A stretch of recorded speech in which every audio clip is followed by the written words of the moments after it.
5 چیزوں کو 5 چیزوں سے پہلے غنیمت سمجھ لو۔ پہلی چیز شبابہ کا قبل حرمک، اپنی جوانی کو بڑھاپے سے قبل غنیمت سمجھ لو۔ آج جوانی ہے، اعضاء میں زور ہے، آج عبادت ریاضت کرنا چاہو، کسی دکھی کی مدد کرنا چاہو، کسی کے کام آنا چاہو، روزے رکھنا چاہو، نوافل کی ادائیگی کرو، جو بھی عمل خیر کرنا چاہو، تمہارے قوا تمہارا ساتھ دیں گے، لیکن بڑھاپے میں چاہنے کے باوجود بھی کچھ نہیں ہوگا۔ گئی جوانی آیا بڑھاپا تے جاگ پئیاں سب پیڑا، ہن کھایاں کچھ کم نہ آون سونف جوین ہریڑا۔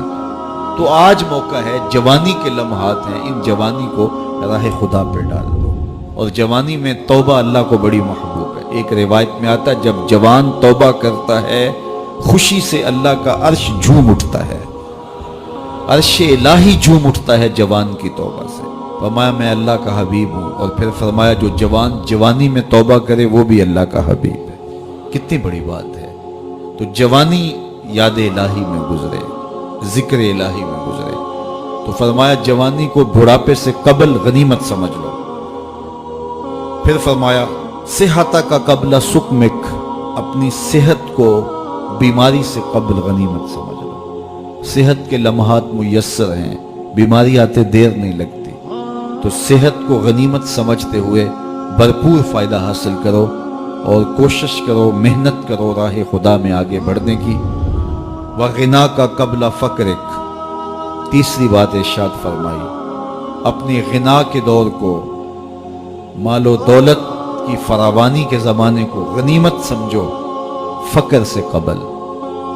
کہتے ہیں غربت آتے ہوئے دیر نہیں لگتی، اوپر جاتے ہوئے وقت لگتا ہے، اوپر سے نیچے آتے ہوئے وقت نہیں لگتا۔ تو فرمایا کہ دولت تمہیں میسر ہے تو اس دولت کو کام میں لاؤ، دولت کو سنبھال کے نہ رکھو، یہیں رہ جائے گی۔ ایک کفن ایسا لباس ہے جس کو کوئی جیب نہیں ہے، یہاں سے کچھ کسی نے لے کر نہیں جانا، اور نہ آج تک کوئی لے کے گیا جانا۔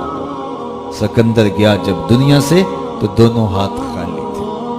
تو اصل وہ ہے جو ہم ساتھ لے کے جائیں گے۔ میرے حضور نے فرمایا، ابن آدم کہتا ہے مالی مالی مالی، میرا مال میرا مال۔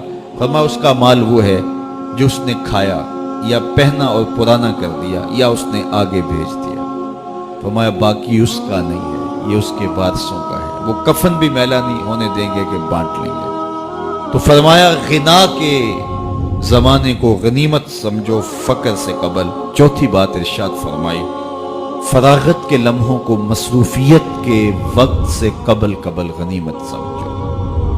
آج فراغت ہے، بہت کچھ کر سکتے ہو، گزرتے لمحات کے ساتھ ساتھ کندھوں پر ذمہ داریوں کے بوجھ بڑھتے چلے جائیں گے، پھر کرنا بھی چاہو گے فرصت نہیں ملے گی۔ تو فرصت کی گھڑیوں کو غنیمت جانو۔